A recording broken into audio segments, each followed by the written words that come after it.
Zombie games are so fucking done these days that I weren't that hyped for this game anymore after all these years of playing zombie games overall. After playing it though, and a lot after that, I have to say it's possible one of my favorite open world games among Red Dead Redemption 2 and if we are talking about some casual experiences, then Far Cry open worlds too. They are completely different games in style, but both do what they want to, and they do it well. Days Gone isn't pushing realism like Red Dead Redemption 2, but is similar to Last of Us in gameplay mechanisms. Just a shit ton of more zombies and more wider cast of characters. It took few hours to get into, but after that it turned one of my favorite games from this year, if not few of the past years. Some of the performance of the main cast is just astonishing and almost teased my eyes towards the end.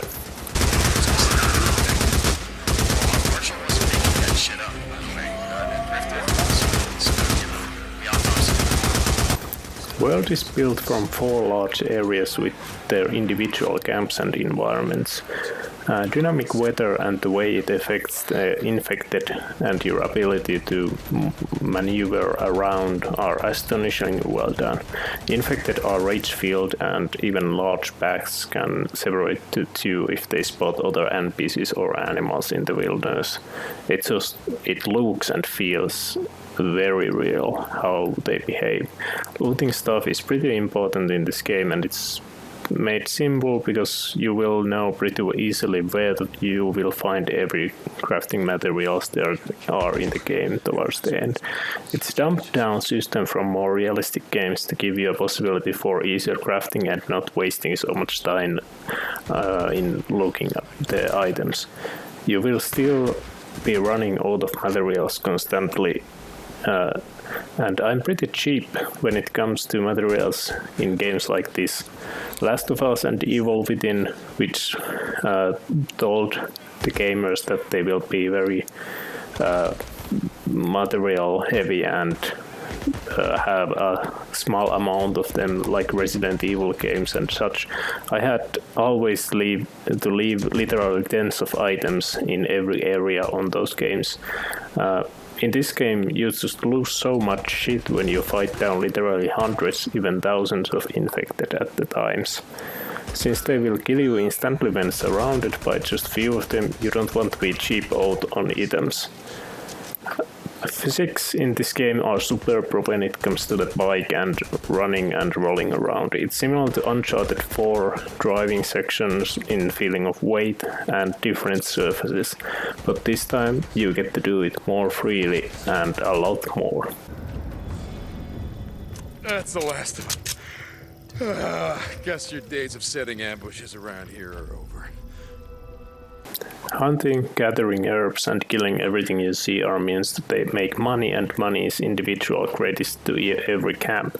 So small planning is needed where you want your rank growing and gaining credits, depending on what you want to upgrade on your character. By the end, if you are going to hunt all the enormous hordes of infected, you will be gaining enough shit to rank up all the camps.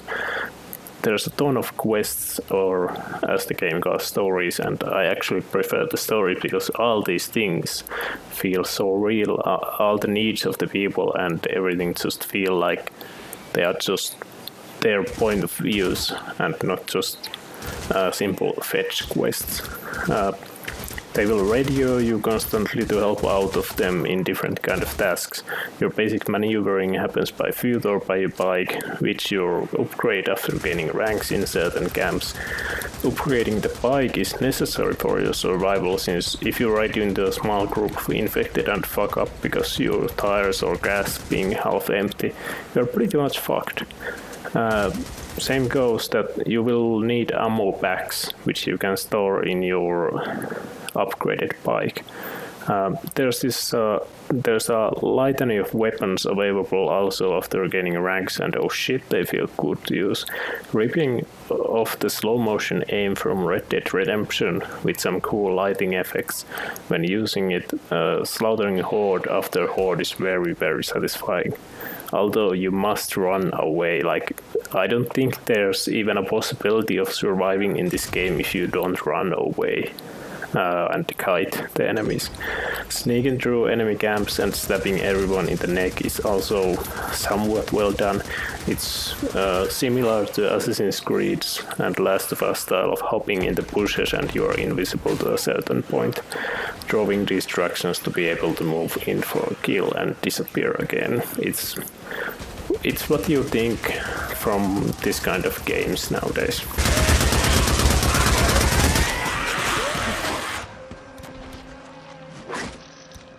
Without going into the plot, the story is very similar to all these zombie world end situations. But as I mentioned earlier, the main cast is just astonishing. Some of the cutscenes and line delivery are so fucking raw that they will send shivers down your spine. That of course is a good thing, because without the good delivery the story would be absolutely nothing, because there's not that much new ideas anymore. Overall, I think there's no more. If you're not going to some absurd lengths with zombie, undead, virus, infected people stories, you can't really come up with the new stuff. You get a look into enemy camps, which literally feels like a story could end there at points. Simply how the game is built around these so-called stories, which you encounter by exploring the world and its people. It doesn't ever feel forced or rushed, and that is a breath of fresh air, at least to me. Even after finishing the game's main story, the world simply continues without seeming ever be stopped, and I fucking love that, because it feels like a chore when game's main story stops, and then you have all this other stuff to do. And if you feel like the main story is the main thing, then why would you want to do the other stuff? In this game, I love doing pretty much everything. There was never a moment that I hoped to end.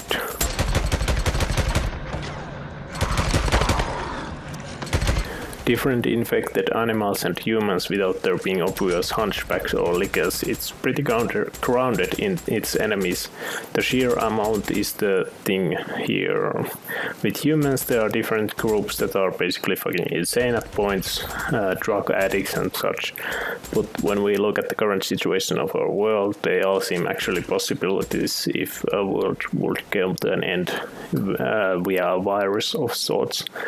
AI is at times retarded, but mostly functions well enough, and sometimes towards and even pretty well when it comes to cover and offense tactics. I think they basically how I feel towards the end, that the AI was originally made and then it was for the early game dumbed down for making the combat easier.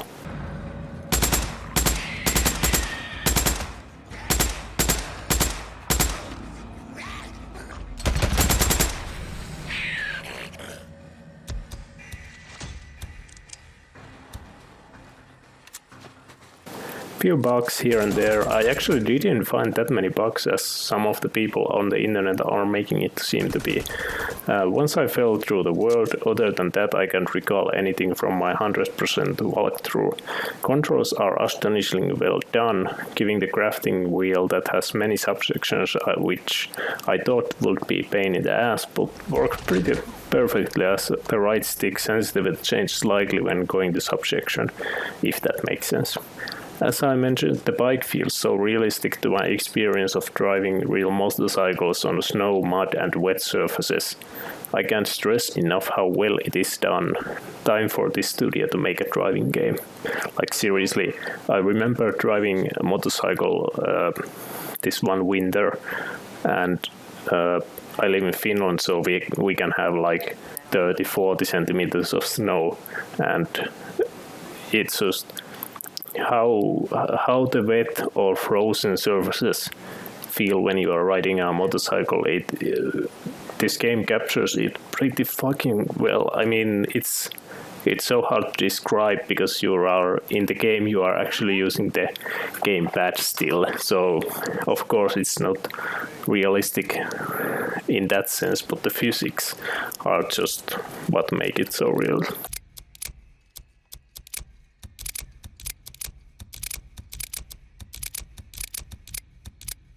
All right then. See you later, Deke. Graphics are once again superb, like with all this Sony's large budget, only on PlayStation exclusives. Not that I'm complaining if Sony can make exclusive shit look this good. I don't care if it's exclusive. It's just great how the studios know how to push the PS4 and PS4 Pros to its limits. Facial animations are well done, and in cutscenes, astonishing facial capture is made. You can even see the eyes tearing up and starting to reflect slightly at points. It's just so detailed to the point of that I want it to rain in there all the time so I can see all the mud splatters and grass bending when driving around. The main tune of the game reminds me a lot of Last of Us, and it's fearful and sorrowful. I don't recall any memorable music from the game other than the one and its few mixes here and there. I played the game on full surround system, and especially in caves and indoors, sounds and sound effects echo so beautifully, and you can hear every individual scream and shell hitting the cave floors and walls. Cave filled with hundreds of screams and the loud echo of Tommy gun is what really moved into my memory. I just can't unhear that clarity and realistic ambience of the cave surroundings. Bloody boot print, yeah. Who was that? That's gotta be. Don't stop! Pull it back! Even though some people are giving this game shit, I think it's at times I just feel like exclusive games get shit because they are exclusive games and people are retarded. Also, people don't always overlook the fact that if there are few bugs, depending on the severity of the bugs, there are pretty much all games are riddled with bugs at times and fixed overall. If the game is fixed fast, and from what I've seen, this game has received quite many patches already. And as I mentioned, and you can see it as well, I didn't have any bugs that in any way broke my game, because the one time that I fell through the ground, literally a few seconds later I bounced back on the ground and continued riding my bike normally. This game deserves a 10 out of 10. Probably those bugs that people are experiencing will be fixed in future updates also, if not already. And they will for sure enjoy this game if they know what they're getting into and are open world fans.